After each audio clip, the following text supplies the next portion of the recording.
Are you seeking fulfillment for your life? Do you want freedom from fear? That's why we're here. Welcome to Jesus 101, introducing you to the real Jesus.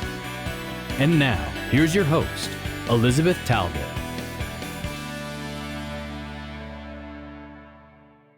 Welcome to Jesus 101. I am so glad you joined us for this season. In this season, we're doing the whole history of salvation. Not just the Gospels like we did our previous season, just to show that from Genesis to Revelation, the whole Bible is about the plan of redemption, the way that God got his children back for eternity. And today we're talking about how God guides our lives. How does he guide us in this process? You know, he gave different people in the Old Testament such great purposes, sometimes even to save a whole race. So how did God guide these people so that they would have a very special place in the history of redemption? Well, before we start with today's story, which is Joseph, I want to make another point right here next to the cross. Because a lot of people get very confused between their salvation and their calling. And therefore, they do their calling from a place of fear instead of a place of assurance. So I'm going to give you a framework so that we don't get confused. That this is the only robe that saves us. Not the other robes that we're going to talk about later. The robes that we call the robes of our calling. But this is the robe that saves us. And these are the robes of our calling. So just in case, let's look at a chapter in the New Testament where Paul makes a difference between how we live our lives and how the Holy Spirit uses us and the robe of our righteousness, of God's righteousness that covers us for salvation. So let's start in 1 Corinthians chapter 3, verse 11. No man can lay a foundation other than the one which is laid, which is Jesus Christ. That's the only foundation. You can't have any other foundation. Whoever is saved will be saved because of that one robe of righteousness that does not belong to us. Then he says, you will start building on that. You will have purpose in your life. You will have a calling. And he says some, if you continue reading on verse 12, some will be building with gold, silver, and precious stones, which mean their life will be profitable for the Lord. But there's others who are also building on that foundation that we just talked about, who will be building with wood, hay, and straw. Now, their lives will not be profitable. And we are told here that at the end of times, the end, the day, will reveal each man's works. It says here, if a man's work remains in that day, verse 14, he will receive a reward. But if any man's work which he has built is burned up, which means that his life wasn't profitable for the Lord, he will suffer great loss, even though he himself will be saved. So this is the first point we need to understand, that not everybody that will be saved will have lived a life profitable for the kingdom of God. As a matter of fact, many people who will be saved did not fulfill the calling for their lives. The calling that you have comes from the assurance of salvation, but not everybody who will be saved fulfill the purpose that God had for them. So as long as we have that clear, these three garments will symbolize our calling, our life, the way God invites us to be part of his kingdom in spreading the news. This symbolizes the robe of our salvation. And they're two separate things, even though that one will come out of the assurance of this one. Okay, so now that we have that clear, we're going to go to the story of Joseph, a man who God used very specifically in the history of redemption to actually preserve the race through which the Messiah would come. Joseph was chosen, and of course, he did not know that. This very dramatic narrative of Joseph, that it goes from Genesis 37 all the way to Genesis 50, is the longest and most dramatic narrative in the Pentateuch. And very interestingly, it has two plots. The plot that people see, which are the garments, and you will see in Joseph's life 3 garments. And then the other plot, which is the way that God is guiding Joseph's life. And that plot will go through dreams. So 2 dreams per garment, 2 dreams per garment, and 2 dreams per garment. So get ready for this narrative that is the bridge between the patriarchs and the rest of the Old Testament, the Exodus and all of that. And it shows how, even though people were seeing the garments that Joseph was wearing, in fact, through dreams, God had placed Joseph exactly where he wanted him. So the first robe that we're going to see today is quite a bit dysfunctional, as a matter of fact, even though it is the most known of all the garments that Joseph will wear. It's what we have come to call the multicolored garment of Joseph. This garment is the one that Jacob gives Joseph because he is a favorite son. So if you thought that you cannot fulfill God's calling because your family is dysfunctional, well, let me tell you, you're in good company in the Bible, because pretty much all the families of the Bible are very dysfunctional. We're going to start in the book of Genesis, in the chapter 37, where we meet Joseph for the first time, and we are told that he's given this very beautiful and richly ornamented garment. So chapter 37 of Genesis, let's start on verse 3. Israel loved Joseph more than all his sons because he was the son of his old age. And he made him a varicolored tunic. His brothers saw that their father loved him more than all his brothers. And so they hated him and could not even speak to him on friendly terms. Can you imagine? The chosen one of God is the favorite of his father. And this dysfunctional garment is given to him. The Hebrew says it was a richly ornamented tunic. We don't know exactly what those ornaments were, but we know that it was a special tunic. It was something that anyone would identify from afar, you see, because nobody else had a tunic like this. This garment was Joseph's garment. And we are told that he started having dreams. And the dreams, very interestingly, were coming in two, because every time that God wanted something to show that he really wanted something, he would do it twice. So we get 2 dreams and 2 dreams and 2 dreams on each one of the garments. So here comes the first dream. Verse 6 of the same chapter, Genesis 37. He said to them, "Please listen to this dream which I have had. Behold, we were binding sheaves in the field, and lo, my sheaf rose up and also stood erect. And behold, your sheaves gather around and bow down to my sheaf." Then his brothers, see, he doesn't have the gift of interpreting dreams yet in this garment. But everybody else in his family seems to have it, because they interpret the dream for him. Are you actually going to reign over us? Oh, poor Joseph. He doesn't know what's going on. See, when you are in this garment, you don't fully understand the calling of God. You're just getting glimpses of who you will be, but you don't fully understand it. As a matter of fact, most times people will tell you, you seem to have a gift in this area. And you say, well, I don't know what that means. And in this case, everybody else is telling Joseph that he has, are you going to rule over us in this case? And they're interpreting the dream very well. But Joseph doesn't understand it.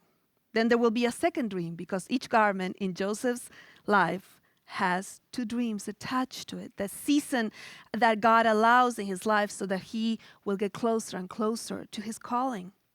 So then we have him going to see his brothers.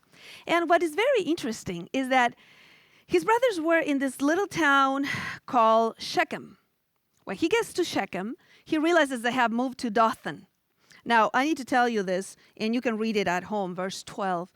This is a very interesting point in the life of Joseph, because his life will become full circle eventually.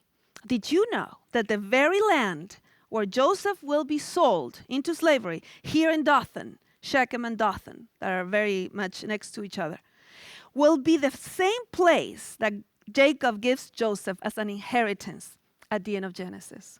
So actually, Joseph will own the very land where he was sold. You will see in your own life, I've seen it in mine, how many times our life will come full circle and we say, oh, that's why God allowed that particular thing to happen in my life. Well, after that, you know what they did? They stripped him of this garment. They stripped him of the beautiful garment, verse 23. It came about when Joseph reached his brothers that they stripped Joseph of his tunic, the vari-colored tunic, and they did something terrible with it. What did they do? Well, verse 31, they took Joseph's tunic and slaughtered a male goat and dipped the tunic in blood. And then they brought this tunic that was dipped in blood. They brought it to Jacob. And now the deceiver will be deceived. Very interesting, isn't it? Well, it usually happens in our homes too. Whatever currency you use with your children, they will use with you. And so here we have the deceiver being deceived by his own children. What a sad stage in Joseph's life this would be if it wasn't for one little detail at the very end of that chapter. It says here on verse 36, meanwhile, the Midianites sold him in Egypt to Potiphar, Pharaoh's officer, the captain of the bodyguard. See, Joseph does not know that he's closer and closer to the dream, to the purpose that God had for him. He doesn't know that. He doesn't know that he didn't just end somewhere. He ended in Potiphar's house. And Potiphar was an officer of Pharaoh, which will be very important later on because of what will happen. But he doesn't know that, and we usually don't. Then Joseph's life goes to the second garment. I wish I could tell you that you can go from the first garment of your calling to your last garment of investiture without going through the middle one. But you can't. Every time, every person did something mighty for the Lord in the scriptures, they had to go through this garment that I have called the garment of training. And unfortunately, the garment of training is also always the garment of suffering. This is where all your securities, all of them, will be stripped from you so that you will do your calling only from God and God alone. This is a difficult time in our lives. You probably are in it today. This is the time where we don't understand how we ended up exactly where we are. And Joseph, well, he's now a slave, but he doesn't know that he's closer and closer to the dream that God had for him. So we read in chapter 39 of Genesis, Joseph had been taken down to Egypt, verse 1. And Potiphar, an Egyptian officer of Pharaoh, the captain of the bodyguard, bought him from the Ishmaelites who had taken him down there. And look what it says on verse 2. The Lord was with Joseph, so he became a successful man. And he was in the house of his master, the Egyptian. And his master saw that the Lord was with him. See, very interesting to know that even when you're in slavery, even when you're in the difficult time, even when you are in this middle coat, that we're going to call it the cocoon. Because see, this is where you are the caterpillar. This is where you are the butterfly.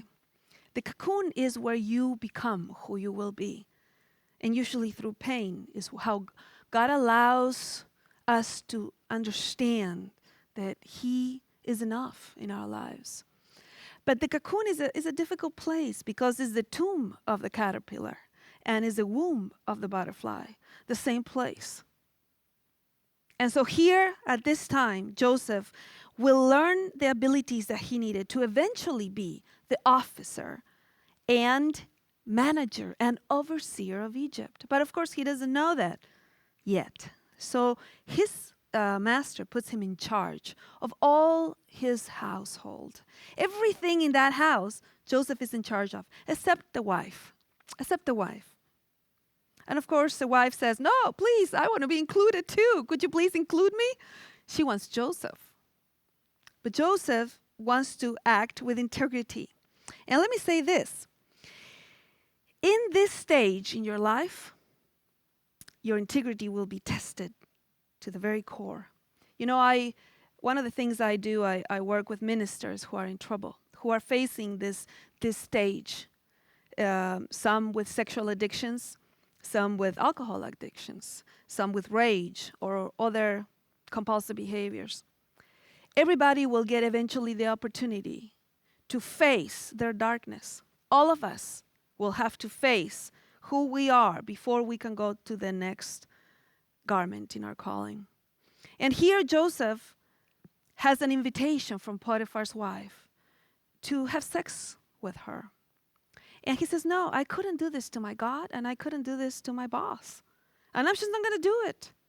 So he's wearing the garment of the overseer. We're told that, verse 4, Joseph found favor in his sight, in the master's sight, and became his personal servant, and he made him the overseer over his house and all that he owned, like we said before, except the wife. Verse 12 says that one day she came in and there was nobody else in the home. And, Joseph is wearing his overseer garment. Overseer because he's becoming good at overseeing because he will be the overseer of Egypt. But God is giving him abilities during this time. And she wanted to lay with him. Verse 11, it happened one day that he went into the house to do his work, and none of the men in the household was there inside. She caught him by his garment. See, it's very interesting that every time at the beginning of Joseph's life, every time he has a garment, somebody's going to strip it from him. And she caught him by the garment, saying, lie with me. And he left his garment in her hand and fled and went outside. But when she saw that he had left the garment, she took this garment of the overseer, which nobody else would wear in that household because there was only one overseer. And she took it, and it became Exhibit A against Joseph. How sad, because this garment will bring him to jail, even though he did the right thing. So in jail, he becomes the overseer again, because God is guiding Joseph's life. He's getting abilities, and now he's going to get something else in jail, in this stage of suffering and training. Well, he becomes the overseer in the jail. And the two dreams come along. Because don't forget, each stage in Joseph's life has two dreams. And in this second stage, there are two dreams also, because, the dreams will always be there in each one of the stages. And the two dreams come from two people that were from Pharaoh's court. One is a baker, and one is a cupbearer. And he sees that their face is cast down, and he doesn't know why. So he says, what is going on? And they tell him their dreams. What is really interesting is that in this stage, in the second coat, not only do you get the abilities for what you will be doing, but you get spiritual gifts, things that God will give you that are supernatural so that you can work for his kingdom. It might be anything. We have many spiritual gifts in the New Testament mentioned. In this case, Joseph got for the first time in the narrative the ability to interpret dreams. So he will interpret the dreams of the two people here. After he does that, he has a very, how could I say, it's almost like a petition to please remember him when the cupbearer goes back to Pharaoh, because that's the interpretation, that the baker will be hung, but the cupbearer will go back to Pharaoh. And look what it says. We are in chapter 40, let's start on verse 14. Only keep me in mind when it goes well with you, and please do me a kindness by mentioning me to Pharaoh, and get me out of this house. He's not in denial about his situation. He's not in denial about the fact that the second coat is difficult. Nobody said it was going to be easy. But he's saying, look, remember me, verse 15. For I was in fact kidnapped from the lands of the Hebrews, and even here I have done nothing that they should have put me into this dungeon. As a matter of fact, the Hebrew word for dungeon is pit. The same word of the original pit where Joseph was put in. So look at his life, how difficult it is going. He has been in two pits already with two different garments. He has lost both. But each one of them had a role. They had a role in his life, the way God was going to guide his life to where he was supposed to go. So he's been on this garment, stripped of this garment, and in a pit. Now he's been stripped of this garment and in a pit again. In this case, jail. And you would think that the next verse will say, and of course, they remembered him right away, but they didn't. God's timing, sad to say, for us, is never our timing. But he sees things from a different perspective. And this second stage would be a very sad stage in Joseph's life if it wasn't for one verse in chapter 39. And this is the verse, chapter 39, verse 20. Joseph's master, remember Potiphar, took him and put him in jail. And this is the clue. The place where the king's prisoners were confined. The jail where Joseph ended wasn't just a regular jail. It was the royal jail. It was the jail where the prisoners of the kings went. The prisoners of the king went. Because Potiphar worked for Pharaoh, and therefore when he put Joseph in jail, he put him in the royal jail. It is in this place in your life that God will make the connection for the last part, when you get to live your calling to the fullest. Well, we're told in chapter 41 that 2 more years went by. And then one day, Pharaoh had the 2 dreams. God was revealing to this pagan king who thought himself a god what would be the next 14 years, what would happen in that land. And he revealed it to him, but nobody understood it.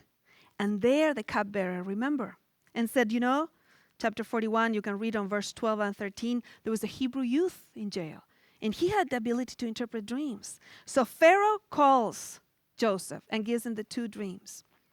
And here Joseph, who has been trained as an overseer for a long, long time, both in Potiphar's house and in jail, now gets the chance to help Pharaoh.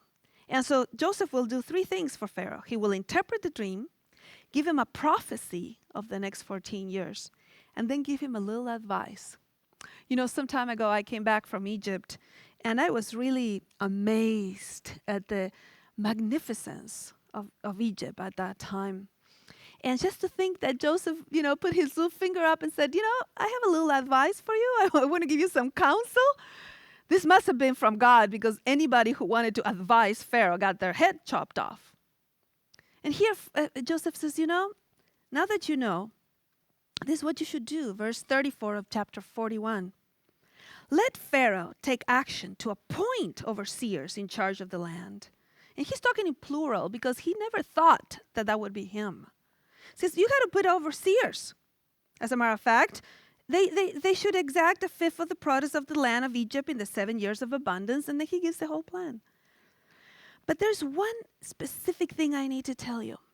When Pharaoh called Joseph, he gave him the temptation that a lot of people that are about to go to this coat get, to think that they're good, that they're gifted, that they preach because they're good preachers, that they're in media because they're good whatever. No, it's never like that. You never think you're good when you're doing your purpose. You realize God has given you something for His glory, and you are an unworthy servant. And so when Pharaoh says, I have heard, verse 15, that you can interpret dreams. Verse 16, Joseph answered and said, it is not me. It is not in me.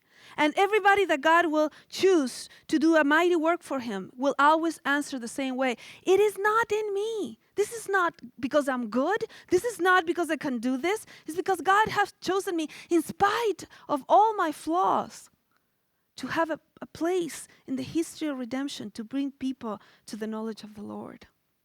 And so Pharaoh now knows that it's the Lord who is with Joseph, and he will give him the 3rd garment. Chapter 41, verse 38, Pharaoh said to his servants, can we find a man like this in whom is a divine spirit? And then he puts him an overseer. He makes him the overseer of all of Egypt. Verse 42, Pharaoh took off his signet ring from his hand and put it on Joseph's hand and clothed him in garments of fine linen. Finally, after all of that, Joseph was wearing the coat, the garment of investiture. This was the coat of his calling. This was the coat of his training. And this was the investiture. This was the moment when he was ready now to do whatever role God had given him to do. You know, there are many characters in the Bible that are typological of Christ. And one of them is Joseph, because he preserves a people for the Lord. And, you know, we are told what Jesus will be wearing in the second coming, and we're told what he will be wearing in the terms of used by the story of Joseph. We're told in Revelation chapter 19 that the Lord will be coming wearing a particular robe. Interesting, isn't it? You can go to Revelation chapter 19, and verse 11 says, I saw a heaven open, and behold a white horse, and this is the second coming. And look on verse 13 what it says. He is clothed with a robe dipped in blood. This is the same phrase that was used in Joseph's story when they took his garment and dipped it in blood. But in this case, Jesus will come back and will be wearing a robe that is dipped in his own blood to remind us of the price that he paid for our redemption. So let's see if we remember this. How can you have your calling? How can God guide you through your calling? Well, the first thing you always have to remember is this. The robe of our salvation, the robe that saves us, is not our robe. It's not even what the Lord does in us and through us what saves us. What saves us is what he has already done 2,000 years ago. Now, how can you do now, after you accept this, how can you do your calling? Well, the first thing you got to remember is this. No matter where you are, in the garment of calling, in the garment of suffering, or in the garment of your investiture, don't forget that you're always covered by the robe of the righteousness of Christ. It is this robe that will give you the assurance to do what the Lord wants you to do. This is the only way you can actually do your calling from an intrinsic motivation place inside of you. Not in order that God may love you or want you or save you, but from inside a place that says the Lord has saved you at the cross. And now you get to live for your glory, to bring people to his kingdom, and to have a part in salvation history, to uplift Christ, that he may draw all people to himself. He has already done his calling, which was to save you. Now go and do your calling from the very place that says, I've been saved. And now I want to live my life for the glory of him who saved me. This is what we talk about here in Jesus 101, about Jesus Christ and him crucified.